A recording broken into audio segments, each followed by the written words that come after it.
morning, everybody. Thanks for coming. This morning, we're going to kick it off with institutionalizing evidence-based policing in Suffolk County.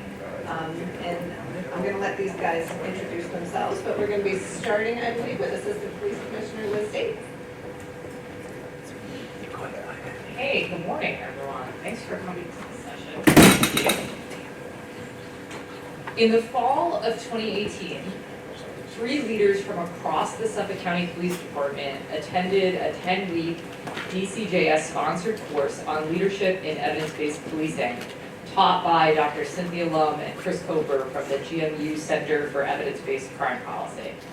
I'm using the word leaders because leadership isn't always, but can be different from rank. The attendees at that first course and the courses since then are not all chiefs, and they're surely not commissioners. The genesis of evidence-based policing in Suffolk County started with the innovative leaders who ran precincts and special patrol units and who recognized challenges, the common problems with people and places, and they wanted to learn effective solutions. Most importantly, they didn't stop at just learning the effective solutions. We're now on our second generation of exceptional forward-thinking precinct leaders, John Sumwalt, Brendan Forte, now Vinnie Moranci and Joe Condal, who are both learning and doing. They're actively executing the department's implementation of evidence-based policing strategies, not because they were told to, but because they want to. They care that much about the quality of police service delivery in Suffolk County. And you can't train people to care, but if you were in Dr. Cassie Alia-Ray's keynote this morning, you can sure motivate people to care. It was our team who reached out to Dr. Lum and Dr. Coper and invited GMU into Suffolk County to partner with us. Our team signs up for courses, attends trainings, they partner with our Crime Analysis Center analysts, request playbooks, which you'll hear more about, for their frontline supervisors. Our commissioners and our command staff believe that this is what right looks like in modern law enforcement. Data-driven strategies to reduce crime and disorder with measures of performance and measures of success. And we are excited as a department to share our journey with you all today. So on behalf of Acting Police Commissioner Rob Waring and our command staff, Suffolk County Police Department is grateful to BJA, CNA, GMU, Jamie Roush, and especially to Inspector John Sumwalt and Brendan Forte for leading our team here today. So with that, I will turn the mic over to Dr. Lum. Thank you. Thank you, APC, appreciate you. And thank you, Suffolk County, for your commitment to something that I think everybody in this room knows is hard. And so we appreciate that, and it's a privilege to work with Suffolk County, and especially the inspectors and APC. I'm just going to speak for just a few minutes because I really want you to hear from the inspectors. They will give you a flavor of something that we're working on together, which is a smart policing initiative with Bureau of Justice Assistance. But frankly, it's you can call it whatever you want, smart policing. You can call it PNI, you can call it PSP. I think the goals are really the same from BJA, from DCJS. Some of you are working on evidence-based policing work or data-driven approaches. And I just want to give you 3 goals that we're kind of couching our work under. And to me, these are probably the most important principles of evidence-based approaches. I'm going to say them quickly, not because each one of them they're very hard, they're not easy, but just to give you a sense of where we're coming from. This project, this project is really about 3 things. One, it's trying to, and again, core principles of evidence-based approaches. We're trying to implement evidence-based policing approaches in patrol in particular, but for those of the investigative units, you can do this in investigations as well. And behind this is a lot of work about proactivity, problem solving, community engaged, focused and targeted interventions. While implementation is one thing, the core focus of this particular SPI is actually not to implement evidence-based practices only. It's to do something harder, which is institutionalizing evidence-based policing into the systems of policing. As all of you know, this is challenging. The systems of policing, it's like a Rubik's Cube, it's a wicked problem. And so we're trying to think through how this happens in deployment, management, in accountability systems, training, supervision, leadership systems. And third, the goal is to try to build capacity to be able to do these things. Many of you are familiar with building capacity in your information technology and data warehouse and data infrastructure systems. We focus on that too. You're going to hear from Jamie Roush, who helps us with this project to do that. But building capacity can mean a lot of other things. Building capacity in your leadership, building capacity in your first line supervision, building capacity in your training, in your academies, your field training officers, right? So again, these are kind of the three principles that we're couching our work in. And I'm hoping that today you'll come away from this presentation with a little bit of a flavor of that. Unfortunately, Tom Woodmansey, I heard he injured his Achilles tendon, so he won't be here from BJ, but we'll have a little bit of a Q&A afterwards, and I'll help lead that. But I look forward to everyone's questions. Okay? So without further ado, I would like to introduce our two champions of evidence-based policing inside of Suffolk County. They are Inspector John Sumwalt and Inspector Brendan Forte. They lead precincts inside of Suffolk, in particular 5 and 1 respectively, and they're going to give you a sense of how they took some of these ideas and turned them into actual deployment practices. So Inspector Sumwalt, I will start with you. Thank you very much, John. John, I can help you advance. Good morning, everyone, and thanks for this opportunity to come and speak today. Just to give you a little bit of sense on what my precinct is, it's situated in the eastern part of our police district that covers the towns of Islip and Brookhaven. It's about 75 square miles, about 265,000 residents. My patrol force that fall under me, we have 177 sworn officers in my precinct, and 16 sector cars. So of those 16, 3 shut down for 8 hours, so from 11 at night till 7 in the morning. It's only 2-to-1 coverage for those sectors. Okay, so give you a little bit about my career. I started my career with the 5th Precinct in 1995, so I have a little bit of knowledge on what crime was back in the 90s and places that persisted to be crime problems.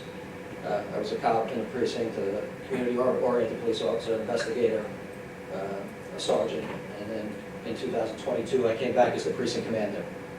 And you talk about crime sticking to certain places and persistent problems. These locations that we picked were just that. The Starwood Inn used to be called the Lakeland Inn, and then Miracle Plaza. So just a little bit about both of these locations. They were picked, just like I said, because of the hearing them coming over the radio again and again and again when I got to the precinct. I'm like, that place sounds familiar. Yep, Miracle Plaza again, Starwood Inn. So really, it was 2 places that I really wanted to affect. So Starwood Inn, I'll start with that. It's a 52-room hotel situated near a regional airport for us. It's not really a commuter hotel. There's other chain hotels in the area that people stay in. This is definitely a low-budget motel. When I got to the precinct, I started hearing the volume of calls going on there, and I said, this is a problem, how can I address it? So I turned to, this might be familiar to some people, these pop guides. I said, hey, you know what, let me look at what other people have done. Have tactics worked in those other agencies that I might be able to deploy here? And that's what evidence-based is really all about, right?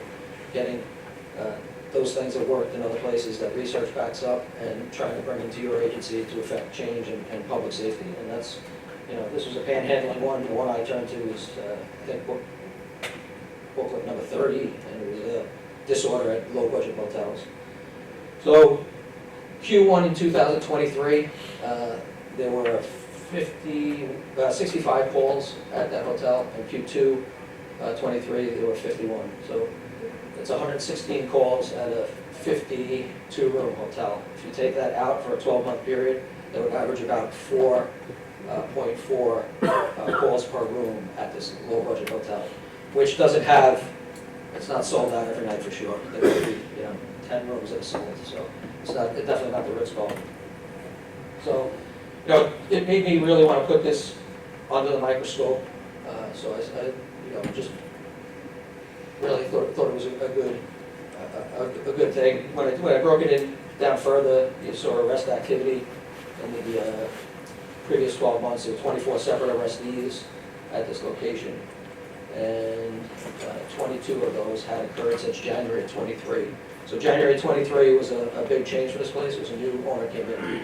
When I started to look at under that microscope and really drill into it, that owner of this hotel was also the owner of a place, the Shirley Motel, which was also plagued with drug, prostitution, a whole bunch of other host of issues that occur at these type of places. So that's really why I picked this hotel. As far as Miracle Plaza is right here. The Sudoku is positioned right next to it, and this deli is about 800 feet to the west of Miracle Plaza. Miracle Plaza is a small strip mall. Its anchor store is the Family Dollar. There's 7 different retail spots in that. 2 of them are currently vacant. For years, drugs, open-air drug market, and just a real problem, violence.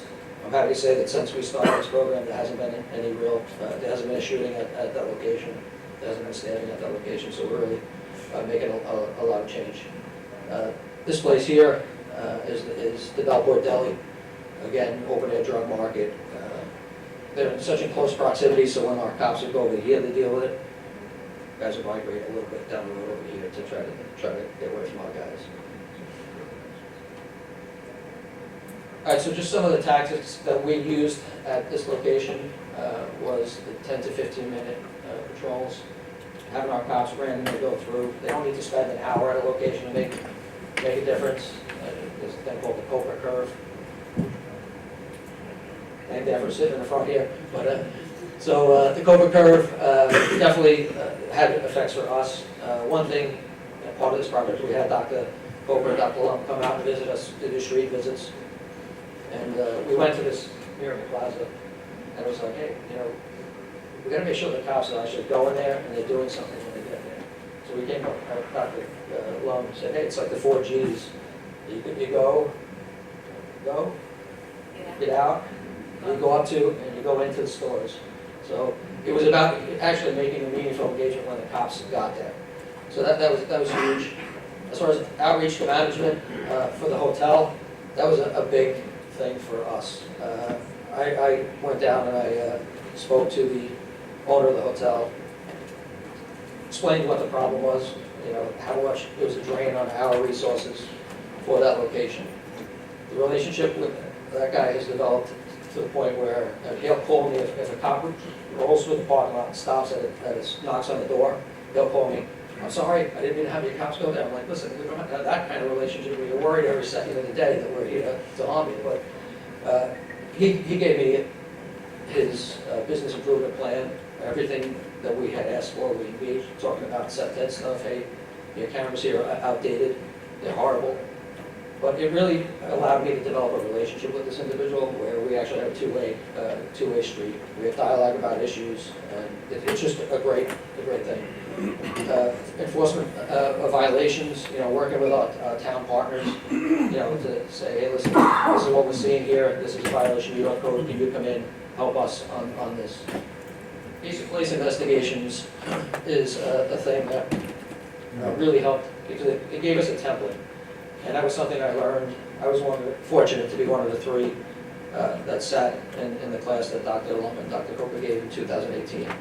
And it was something I learned there. And it was, when we got back from that class, we immediately implemented in the 3rd precinct on a couple of locations.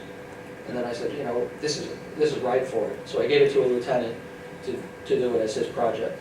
And he went through and he, you know, completed the whole template. You know, it really gave us a good, I guess, a starting block, as you had said yesterday, you know. You have a starting block to actually get running here.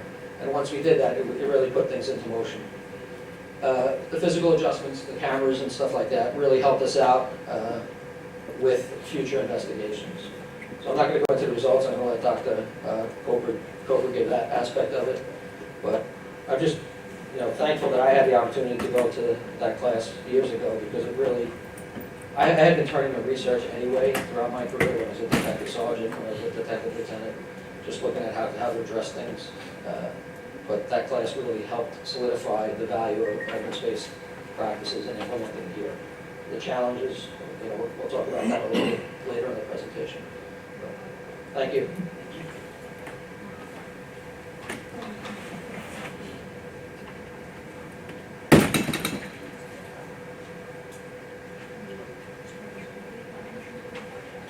Good morning. Thank you for attending.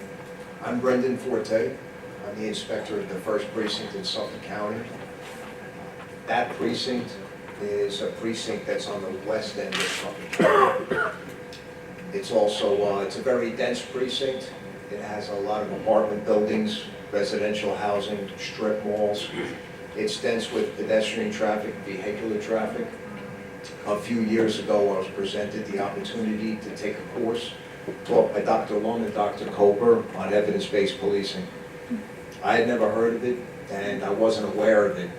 And at the time, I was running this precinct. I had just taken it over, and the precinct, the way I viewed it, it was running very well. It was very effective and efficient under the parameters that I gave it. The cops and the bosses in my precinct have an alpha mindset. It's an extremely busy precinct. It has a large number of double cars, a large number of plainclothes units, and the officers are rewarded with for proactive activity. They do go out and get after it. So I viewed it as an effective and efficient patrol force. So looking at evidence-based policing, why would I donate time and look at this and go through it?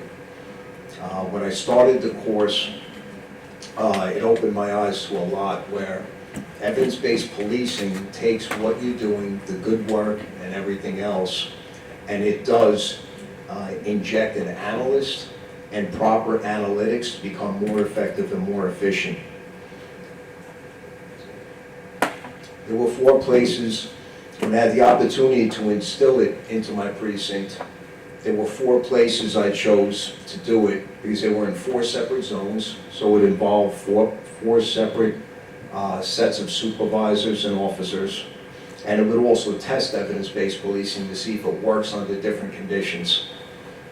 The first place was Tanger Shopping Outlets. It's a shopping mall with approximately 120 stores.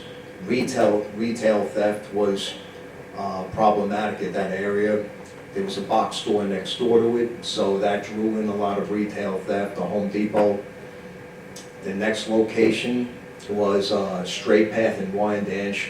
That's an area with several strip malls, apartment complexes, heavy pedestrian vehicular traffic.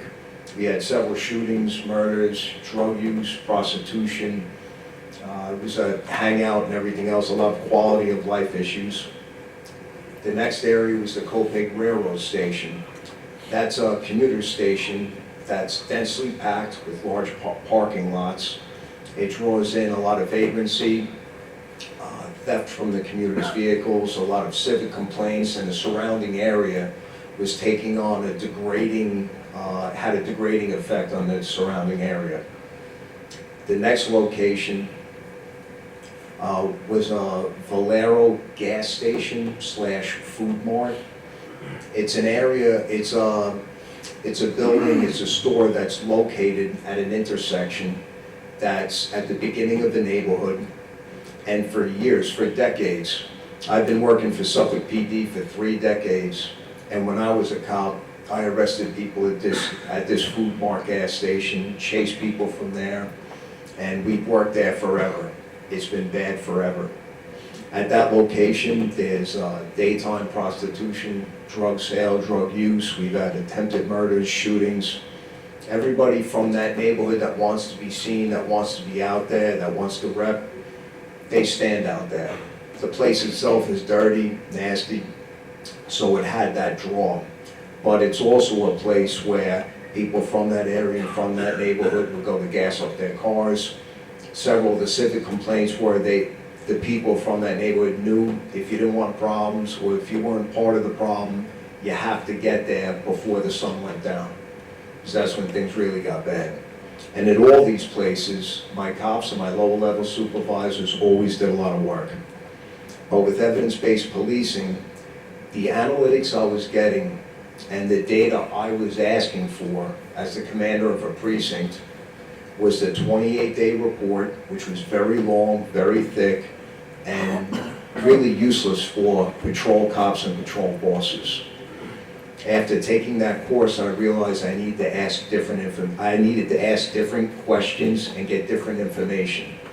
I sat down with the analyst, and for something like the Tanger outlets, what I asked her to do was on one page, just one page of information for my cops and bosses, that she would put in the days of the week where they steal the most, the hours during those days that the stealing occurs the most, the stores, just the top couple of stores out of those 120 stores, the top couple of stores that are targeted the most, and then the most important was what items are they stealing from those particular stores the most. Took that, it was very simple, very easy to read. So then I sat down with each of the zones, the supervisors in those zones, and I said, this is something that we're gonna go to, and I didn't call it evidence-based policing. My patrol guys are used to getting different names, different things, and as soon as an administration changes, we bring in a different type of policing. So what we're doing, what I told them was, I'm telling you what to do, this is what's going to be done. So for each of these locations, I wrote up a very short plan. They got statistics to use, and they were told to use their cops to get involved with it. For the outlets, with that one page of data, they would have their officers go to the different stores, the items that are stolen most, and walk into the store and do a review with the theft protection people that work at the store, the managers of the store, like at a Polo Ralph Lauren. If they're stealing these sweaters that are right next to the exit door, walking outside to a waiting car and driving off, and we're constantly taking reports for these overpriced sweaters, then we need to redesign this store, move them towards the back of the store, have one of their personnel stand near it, something else. What the cops also did was do a security assessment of the mall, go around and make other suggestions. And the point that I wanted them, the point of having them do that is to push the responsibility for the crimes, not only on law enforcement, part of it is ours and we need to respond to it, but part of it is also on the store owners, part of it is on the employees, part of it is on the civic associations, and how can we do that professionally? We have the data that can show these store owners that these are being stolen the most, we need to move it. With the gas station and the food mart, what we ended up doing was speaking to them, and the place looked terrible. It had a degrading look, it made the area look bad, the windows were covered up, all types of posters and everything else. Behind the building was where daytime prostitution, drug use, drug sales took place. So what we did was contact a local municipality, have them clear shrubbery, change the environmental design of the area so you could see through it. We asked the owner to put up a fence, power wash the outside to make it cleaner and nicer. And instead of just responding when we were called or we were just going after somebody, something that's very important, and John mentioned it, was having cops during their time between calls going to this place for 10 to 15 minutes, going there, getting out, walking around, and cops will go into places, not just when they're told, but if they're cleaner, if they're nicer, if they're going in there, and they're using their uncommitted time. This is where I realized we were not that efficient. I wasn't using data the right way. I wasn't asking the analysts the right questions. And once I had that, and I gave a game plan to a sergeant and a lieutenant, they could assign that, they could allocate their personnel much more efficiently. The cops really got into being able to go into places and push some of that responsibility, and then push some of that responsibility for these places being bad, and then overall spending less personnel hours at the same places. So they got rewarded for that, and they really embraced it. In order to maintain that, because I do have 3 decades on this job, if I should leave and another inspector comes in, instead of revamping everything, in order to maintain this and institutionalize it, what I had to do was sit down with all the bosses and again tell them the way that we're going to do performance evaluations and the way that we're going to do interviews for specialized positions and for promotions is going to be altered. When we do performance evaluations, it'll be a little more work on us, but it's more thought, and it's also something that embraces cops who go out and work on crime prevention. Instead of just going out in production, we're working on crime prevention. So officers were told, and bosses, that during their performance evals, they'll be asked questions about things in their zone, what they've done with these projects, any ideas they have, what kind of analytics they may want that may be more helpful to them that they don't have right now. And then when it comes time for specialized positions, in my precinct, several cops end up going to ES, narco, homicide, they go all over the job. And that's why they're so productive, is they want to get repetitions of work and they want to produce. In order to institutionalize evidence-based policing, I think at my level, what I need to do is to make sure that myself and other people at my level reward this type of policing, because then it'll continue. If we don't reward it, the cops will stop it the second I retire. And that's just the way it is. So what we did also was getting feedback from the cops and the supervisors at the point of contact. Something I wanted them to do was to have ownership on future operational policy. As things change and as things alter, I want to base our plans on what you're doing, because you're the one at the point of contact, dealing with that location, that train station, and they're the ones that are doing the work. And when they're the ones that are changing what we do operationally as they move up through the job, this will become part of their work habits for the rest of the time they're with us.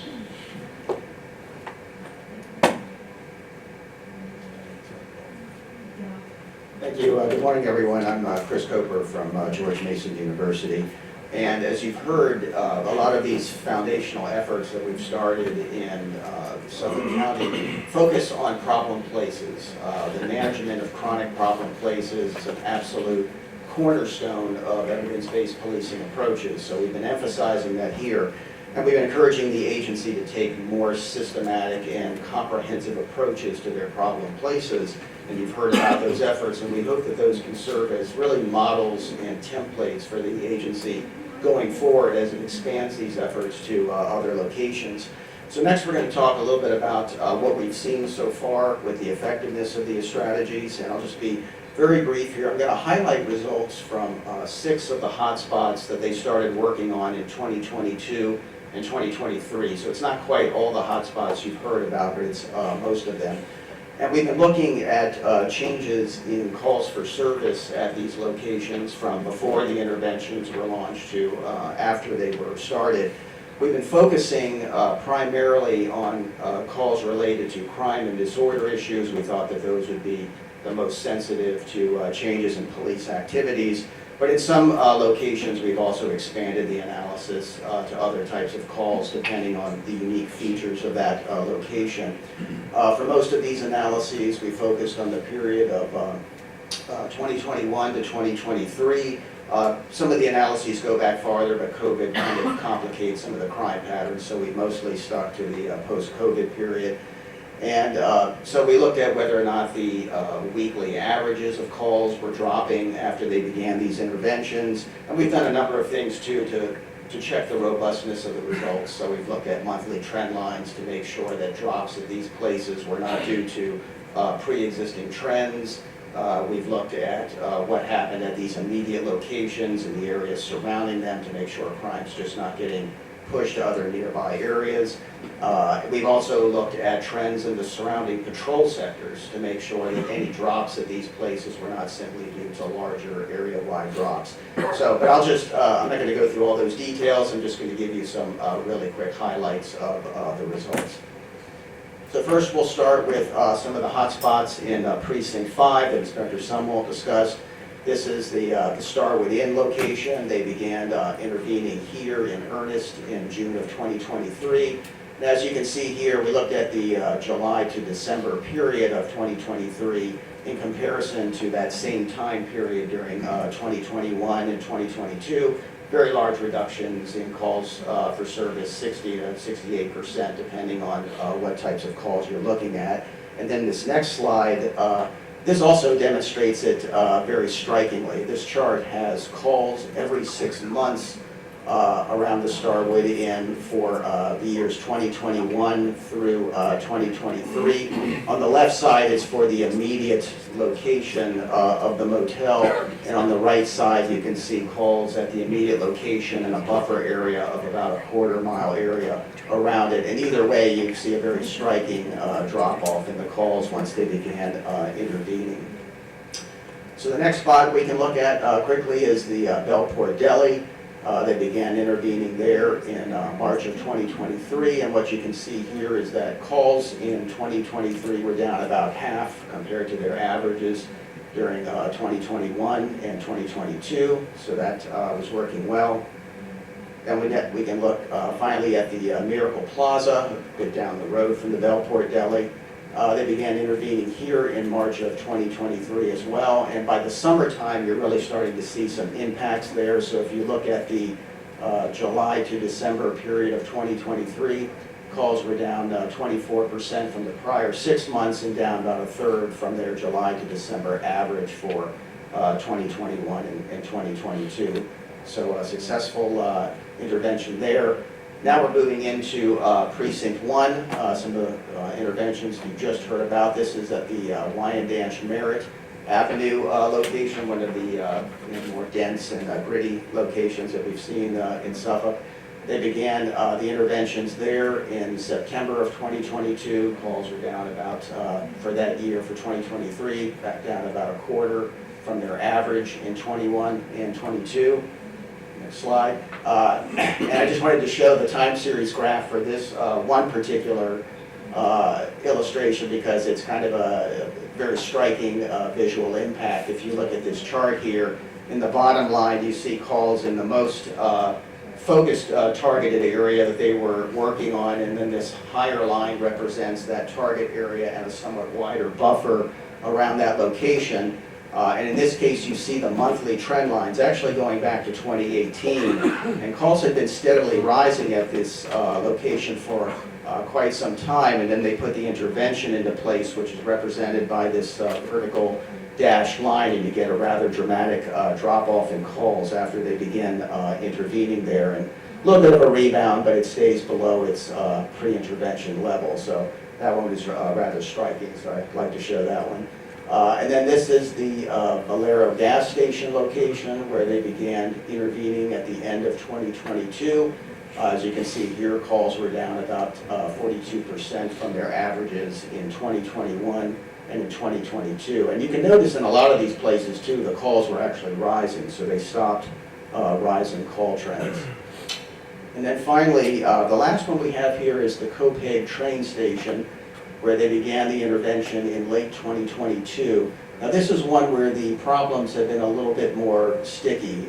We haven't seen, at least through the end of 2023, we hadn't seen a clear reduction yet. Now one caveat to this is that the Inspector Forte has put a lot of emphasis on trying to increase reporting by civilian and business owners around the location, trying to get them to report more frequently things that perhaps they were just kind of taking for granted in the past.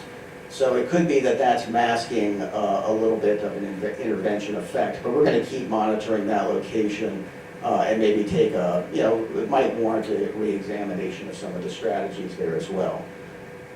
So then moving on, this is just in terms of our next steps. We're going to do a few things here. First of all, we're going to extend these analyses of these particular locations to make sure that the gains that you've seen to this point are sustained over a long-term period. We'll also be digging a little bit deeper into some of the different activities and dosages at these locations so we can get maybe a better idea of what worked best at different types of locations and see what types of lessons that we can draw out of that. And perhaps giving them some advice on things that could be improved at those locations as well. And then, of course, the department is now expanding these types of interventions to other places throughout Suffolk County. So we'll be trying to advise them on those locations and examining impacts of interventions at those places as well. And again, as I mentioned, we hope that these initial efforts in precincts 1 and 5, which have been very successful overall, we hope that they can provide really good models and templates for the agency in moving forward. So next slide. So now I'm going to turn things over to Jamie Roush, who we've brought in to work with Suffolk County on improving their IT systems and their crime analytic capacity. As you've heard folks mention earlier, that's obviously something that's very, very critical to implementing evidence-based policing strategies. Thank you, Dr. Coper.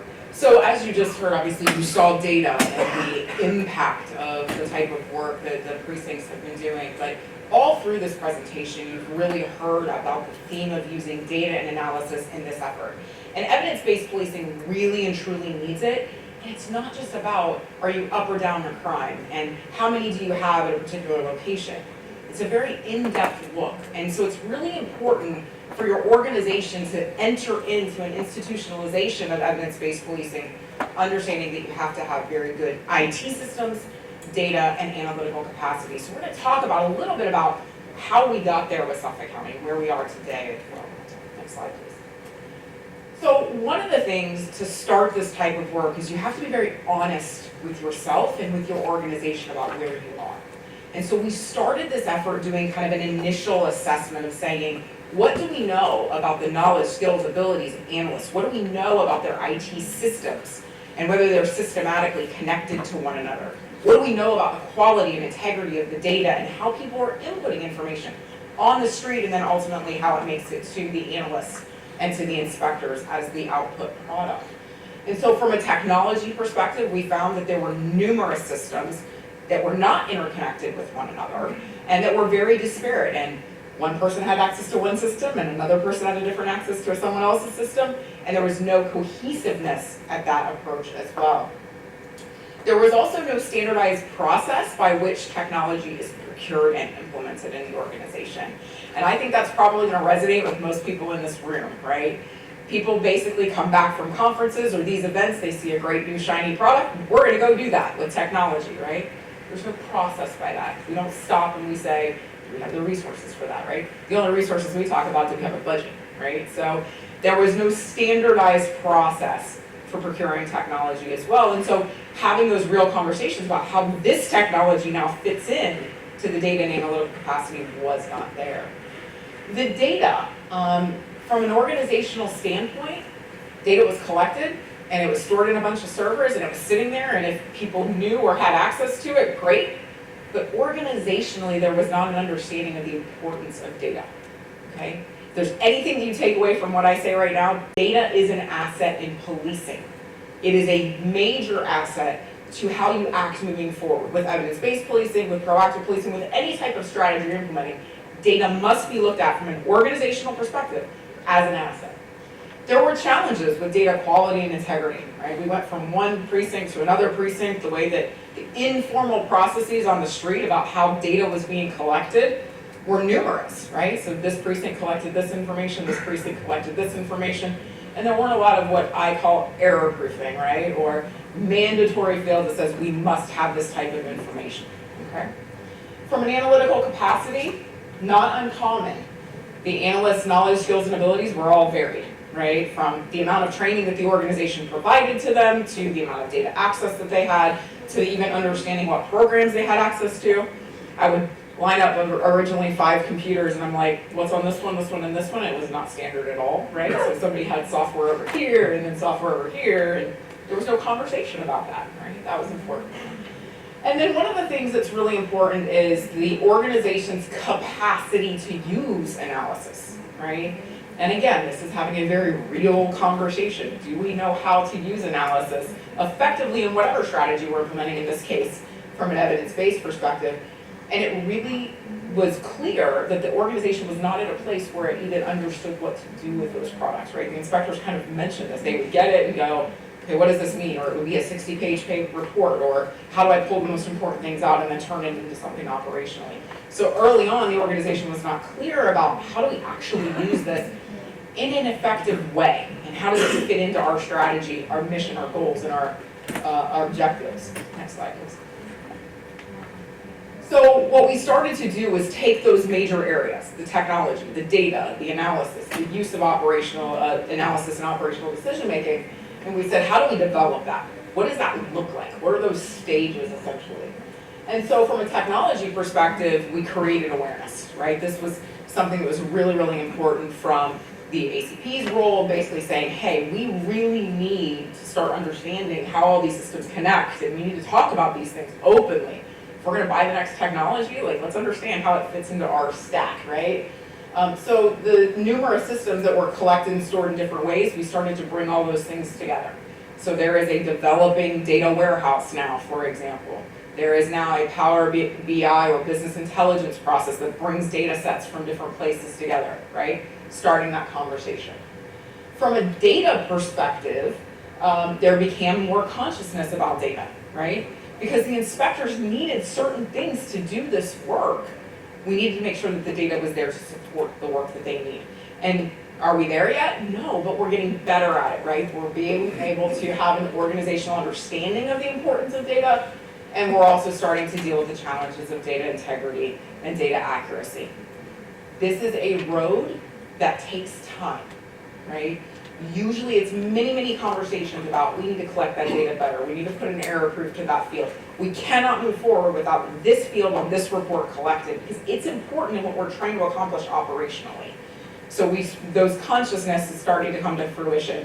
And we're also creating systems and check marks and boxes and things that really make that happen as well. And then from an analytical capacity, I would say this is the one area that the organization grew dramatically in the development process. So we basically started a partnership essentially between the Crime Analysis Center with Suffolk County and the department, and brought those resources together and formalized that particular partnership and approach, and brought more training, more software, more hardware, more understanding of analytical techniques, right?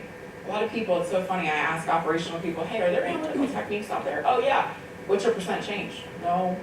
The field of analysis has a lot of analytical techniques, and so you have to actually teach and train analysts on those techniques, and they're very different from anything that you would think of in a statistics class, for example. So we started to really impact the analyst's knowledge, skills, and abilities and grow that, right? So today we have more people who know how to use various aspects of GIS, various aspects of pulling data, how to actually interpret business intelligence reports and use that in these efforts for evidence-based policing and for operational work. And then because the analytical products are getting better, right, and they're continually evolving and continually improving, now the organization has products that can really be used to start making good decisions, right? Is that an evolving process? Absolutely. Is there more work to be done in that area? Absolutely. But they are at a place where the organization says, if this is an analytical product we're receiving, we know the 1, 2, 3 things that we can do with this analytical product. We understand what that looks like now to move it forward. That's about institutionalization as well, because the more that you create this product with these types of operational outcomes, You create a system and a template, and that's what institutionalizing happens over time. So this is really the development that's happened as part of this initiative as well.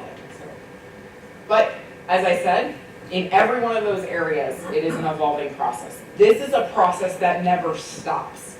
And so we took a pause earlier, and we stopped and we said, what's next? Where do we go next? How do we continue to do all these things? Yes, we can give analysts more training. Yes, we can teach them more techniques.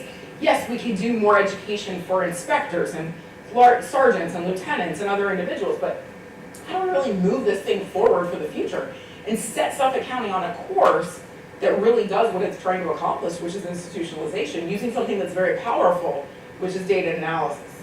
And so as technology is coming into the organization, we will continue to push forward on having those real conversations about what data does this technology create and how do we integrate it into these other systems, right?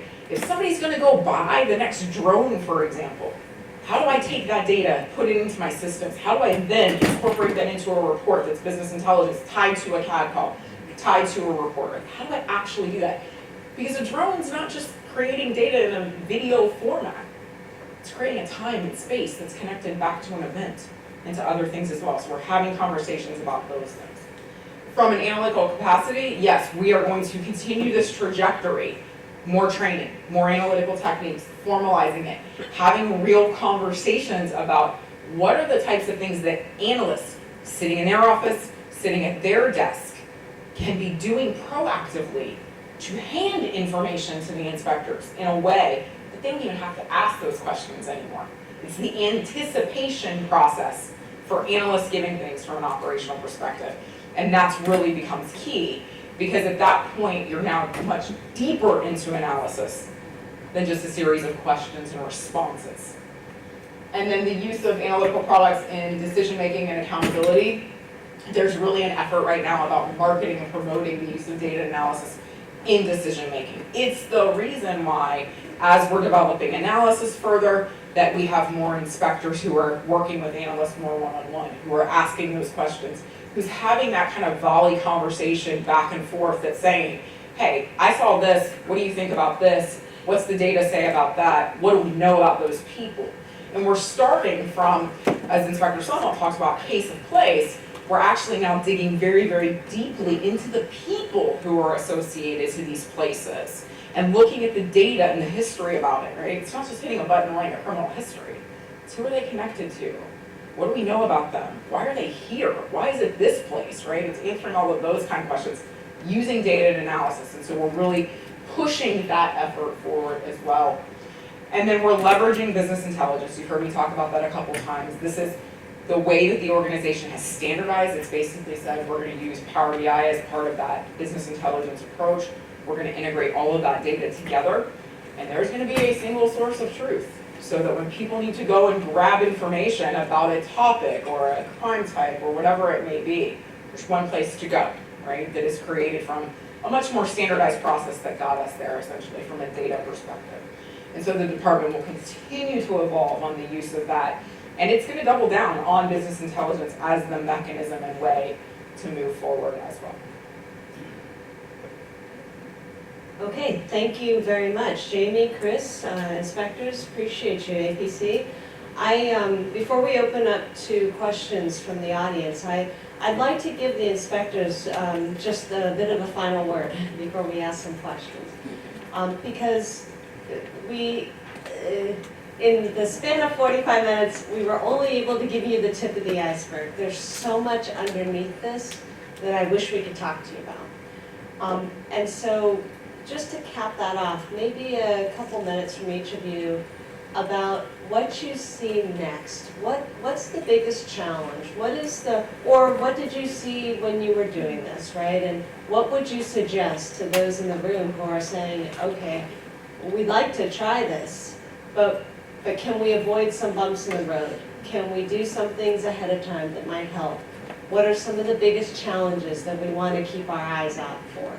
So, Inspector Summerall, I'll start with you, and any final words or thoughts? So, one of the challenges that I encountered, when you get promoted in a police agency, a lot of times, It's, hey, here's your badge, here's the keys to the office, go figure it out. There's not really a pass down of information. You know, Brendan brought that up before as far as, you know, when he retires, you know, what do you give the next guy? I'm retiring on Friday, this coming Friday, so I've been getting my templates together and giving that for my people, just what I've done. You don't want to lose all the institutional knowledge. I mean, 32 years of policing, a lot of it in the precinct that I'm in. I want to hand off and give a good starting block, again, to use that term from yesterday, to the guy who's coming in behind me. So, I mean, that's a big thing. You know, challenges is when you try to go the whole organization, bring this, you know, where everyone's rowing the boat in the same direction. When I became a sergeant and went to the chief of patrols office and worked up there, we have 7 different precincts. I was like, holy cow, we have 7 different jobs, because not everyone is doing the same thing. We're getting to that point now that we have standardization with our analysts. That's huge. Getting everyone rowing the boat in the same direction is how you could really get somewhere, because you have people pulling things differently. It's a problem. And when it comes to personnel, Brendan brought up about how you evaluated people. Traditionally in our agency, it was always, how many summonses did you write? How many arrests did you make? It wasn't, you know, were those arrests meaningful? Whether the summons is addressing a high crash location and impacting public safety at that location. So when we're trying to do it, I know Brendan's doing it in his precinct, I'm trying to do it in my precinct. When you're not doing it within all 7, some of the pushback from the cops is, hey, listen, I'm trying to go to homicide, or I want to go to this specific detail of ES. Everyone else is basing their evaluation on stats, arrests, you know, summonses that are made. And we're looking at to do it a little bit differently. So getting the buy-in from my bosses, we're going in the right direction now, I think. That was a stumbling block for me, you know, trying, as an inspector, trying to bring this to our agency. You looked at, you know, hey, there's the idea guy again, but, you know, I think, and this one, this going down this path really helps the agency and really accomplishes what we want to do, enhance public safety. That's what I'm in it for every day. So I'm going to turn this over to Brendan. Thank you, John, and congrats on retirement. That wasn't a joke, he is retiring this Friday, so that's, you know, good luck to you and all. I think moving forward, something that's drastically going to change in policing and police departments that go to this is, I think the amount of analysts within the department and where they work and what they do is going to change. From the feedback I get from officers and from what I've learned about it, is I think there's going to be more analysts. I think where we have them now, mostly in headquarters at the Crime Analysis Center, I think there's going to be, they're there, but officers don't generally go out there to deal with them. They'll get information from them and everything else. I see in the future, officers and lower level supervisors will be working more hand in hand with analysts to deal with everything. Because when you can integrate information, it isn't just crime, it isn't just disorder, it isn't just prevention. I feel that eventually the way we allocate personnel overall, the number of cops in a precinct, the number of sectors, the number of, the amount of people you could fit into an academy class, when should you hire, how should you hire, I think it's all going to work together, and I think analysts are really they're going to increase in importance and in number on our jobs. I do feel a weakness, and I saw it with myself. I did review people with pure production. And like I said, I have a very active precinct with an alpha mindset group of bosses and cops, and that's the way I reviewed them. I learned a lot, and I think moving forward, executive development on our end, from the higher level, mid-level, and high-level management up, we need more of that to learn how should I present this to patrol cops? Because if you do it the right way, they'll embrace it and they'll get after it. They'll do it. You do it the wrong way, you have a patrol force or a precinct that turns against you, and that's the worst. Because patrol will do, good cops will stick together. And if it's introduced the right way, and if it's rewarded, they'll keep doing it. I think something else that would need to be done for a department to really embrace it is to have the top of the department, commissioner, city manager, whoever is at the top of your department, to say, this is what we're doing and this is what I want done. And then move forward with an executive session where you teach inspectors, this is what you're gonna do, this is the way I want you to manage your precinct, and then go from there. Because all of our precincts, as with many jobs, each precinct is radically different. Even just driving through my precinct, I could drive through my entire precinct within a few minutes, where it would take me much, much longer to drive through John's. They're totally different, different types of areas, and they require different types of policing. So moving forward, I really think it's going to be executive development on one end, and then also the increased use and number of analysts on the other. Thank you, inspectors, and thank you for all your work. Congratulations, John, on your retirement. Okay, it's 5 minutes. Speed question and speed answer. All right? If you have a quick question, and panelists, quick answers. Anybody want to take a shot? Yes, ma'am. Just a quick question. But please stand so we can hear you. I'm just wondering, are you finding that the problem is just when you're putting your extra resources in, this problem hotspot, are we just moving the problem, or is it actually, are we seeing like overall crime numbers going up? Sure. Yeah, so at these particular locations, we try to be conscious of that, whether or not crime is just moving to other nearby areas, and we haven't found that to be the case. And what generally prior research has always shown us is that if displacement does occur, it's most likely to be at other places that are nearby. If people are comfortable around the places that they know, and so they tend to gravitate towards those places. So that's our initial look at it. But it's possible that in the future you could do some offender, person-based analyses where you could look at people associated with these different places and see if they turn up in other places farther away. So that's something else we could potentially look into in the future. But initially, we don't see evidence of that being a problem. And there is evidence of diffusion of benefits, as Ron Clark would say. Yes, sir. You and co-hosted a workshop about investigating consciousness. Yes, of course. And one of the things you identified is on case triage practices. There's not a lot known about how agencies are making a decision. As a past detective commanding officer, I identified there was a gap in the triage at the preliminary investigation stage, because that's when the evidence is available. In making a decision that this case deserved the commitment of those specialized resources, whether detective or CSI, data analytics can make a difference in seriousness, solvability, susceptibility of the situation to produce evidence, and situation. Is it place, is it person, or is it victim justified to spend resources? But it isn't really being materialized into algorithms that inform decision making. Why can't evidence-based policing practices be extended to that interface between patrol and detectives? 100%. 100% agree to you would be my bulleted answer to that. And I would encourage all of you to think. There's a lot of nuances in policing. Those nuances cannot only be discovered from experience. And I know that's rough to say in a room full of cops, and I'll say this as a former cop.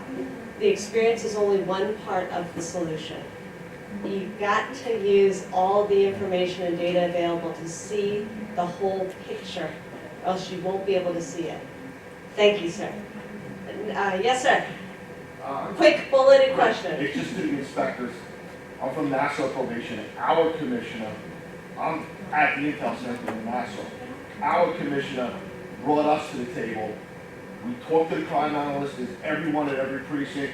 He shoots us out wanteds, and my probationers, because I shoot them out to the department, that's what I do, have identified tons of people that are actively on probation and committing the crimes in Nassau. I don't know if you guys do that or not. We have been going down that path. We do get a lot of your products from Nassau too, so we appreciate that. So definitely crime is focused on people. There's a small amount of people that are committing most of the crime, and we do have to focus with that. But we are starting to get a lot more products from our intelligence. Matt McCormick is an inspector on our job. He runs our crime analysis center. He's pushing a lot of that stuff out there. Matt was a cop. He did the job, and he knows what we're looking for too. I encourage you to not just look at people, all right? So the evidence is not about just people. It's about the intersection between people, place, environment, routine, and opportunity infrastructure. 5 things that your analysts need to be looking at, not just one, okay? And that's the power behind the analyst, is the integration of those things and how that plays out to crime, okay? Okay, I have been told now we are done. Thank you, everybody. Great job. Thank you. Thank you so much.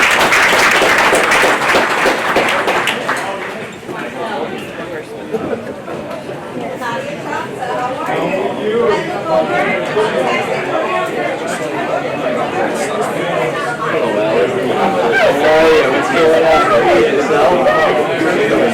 Yeah, right? I said yes.